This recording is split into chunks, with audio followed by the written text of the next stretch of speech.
Christmas Day, the former royal known as the Duke of York, Prince Andrew, actually did this, and a lot of people were rather surprised. As ever, though, let me explain. Hi, how are you? Good morning. Nice to see you. And whatever you're doing, do keep yourselves safe. Yes, we are heading towards New Year, aren't we? I know, it's frightening. Where does the year go? Has it gone fast for you? You know, in that respect, a lot of people, say, oh, yes, it always goes faster as you get older. But really, I'm not so sure about that. I believe, and I'd love as ever to know what you think to this, I believe that it's all about the digital world that we live in, because do you remember before, people couldn't get you on the phone till you returned home? You know, you listened to a voice message, you waited for letters. Now, ping, ping, ping, including your microwave, you've got to run round and do everything. Yes?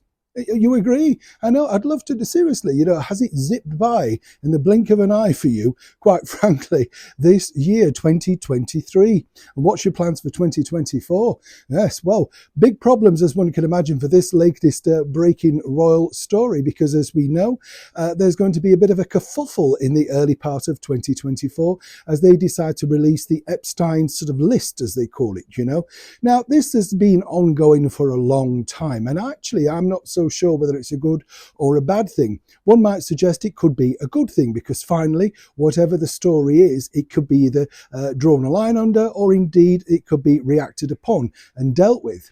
But as we saw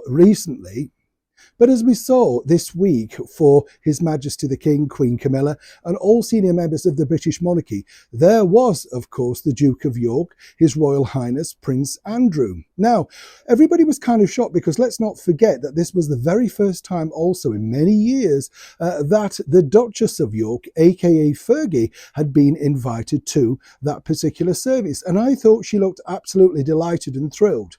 Of course, a lot of people also noticed the fact that she did in fact keep her distance from the Duke. And the reason behind this, I've been told, is because she just doesn't want to create any more negative stories for him, Very compassionate about him, as one can imagine, and of course realizes he is the father of her two children. No two ways about that. But according to that very well-placed source, and this really is, a kind of I think, a testament really to what sort of man he truly is.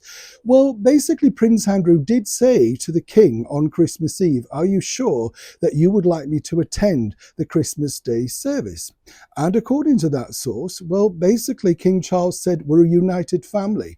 You are invited, you are my brother, and I would very much like you there." So whatever people may think, all the negativity about, of course, His Majesty the King, you have to remember, at the very heart of these stories, it is a family who are going through their own fractions.